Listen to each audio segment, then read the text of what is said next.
Christmas presents underneath that tree as far as the eye could see, but we couldn't touch any. Couldn't open a single one. Not until Grandpa had set us all down, told us the story of the very first Christmas. Why, if I close my eyes, I can almost hear my Grandpa say, Merry Christmas, kids. I'm so glad to see you. Grandma and I've been expecting you. She's been up here in the cabin all day working hard, baking turkey and dressing and pumpkin pie and cookies and all kinds of good things to eat. I was up there earlier helping her. Then I started to get underfoot. I started snitching nibbles and everything because it tasted so good. She finally got a little bit tired of me getting in her way. She'd be out the front door and say, Grandpa, you know the guests are due soon. You go out there on the front porch, you wait out there, make them welcome when they come. So I'm out here now. Oh, but I love this time of year. Families are getting together and everyone you meet just seems friendlier and happier. And that's the way Christmas should be. At least that's the way I see it. You know, a long time ago there was a man who taught us how to have that kind of spirit all the time. He was a special man. He lived a special life and he died a special death. Many wondrous things happened to that man. But I think one of the most wondrous was his birth. Let me tell you the story of the night that he was born. Is that better? Want to come over here? Can you see?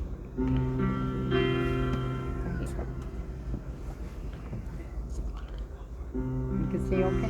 Yeah, you see good. You see good? Okay. And there were in the same country shepherds abiding in the field, keeping watch over their flocks by night. Suddenly the angel of the Lord appeared before them, and the glory of the Lord shone round about them, and they were sore afraid. But the angel said, Fear not. For behold, I bring you good tidings of great joy, which shall be for all people. For unto you is born this day in the city of David a Savior, who is Christ the Lord. And it shall be a sign unto you. You shall find the babe wrapped in swaddling clothes, lying in a manger.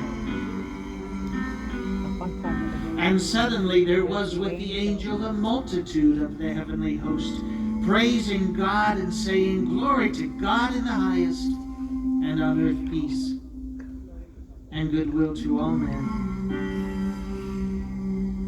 And when the angels had left them, they went and found Mary and Joseph and the babe lying in a manger. Later, wise men from the east came saying, Where is he who has been born King of the Jews? For we have seen his star in the east and have come to worship him. And lo, the star that they had seen in the east went before them, until it came to rest over the place where the child lay. See the star on top. And when they saw the child, they knelt down and worshipped him, and offered him gifts of gold, frankincense, and myrrh. Yes, many great gifts were given to that child. But you know, we received the greatest gift of all, the gift of life everlasting.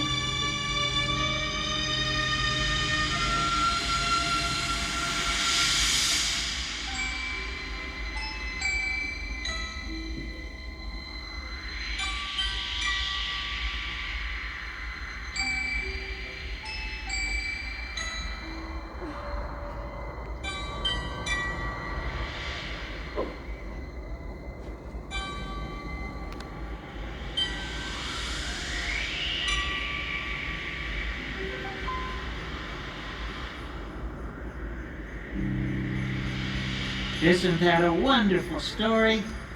If you want to pop her right again, we really don't mind. We like knowing that you enjoy hearing his story told. But you know, it is getting late. I need to get the firewood into Grandma before the fire goes out so she can finish cooking our dinner. I'm just glad you kids could make it back and see Grandpa this year for Christmas. I hope everyone can. I want to wish you all a very Merry Christmas, and may the good Lord bless you. Merry Christmas, folks. Merry Christmas. Merry Christmas. Merry Christmas. Bye, kids. Bye. Thank you, Grandpa, for that wonderful gift. You're very welcome. Bye, kids.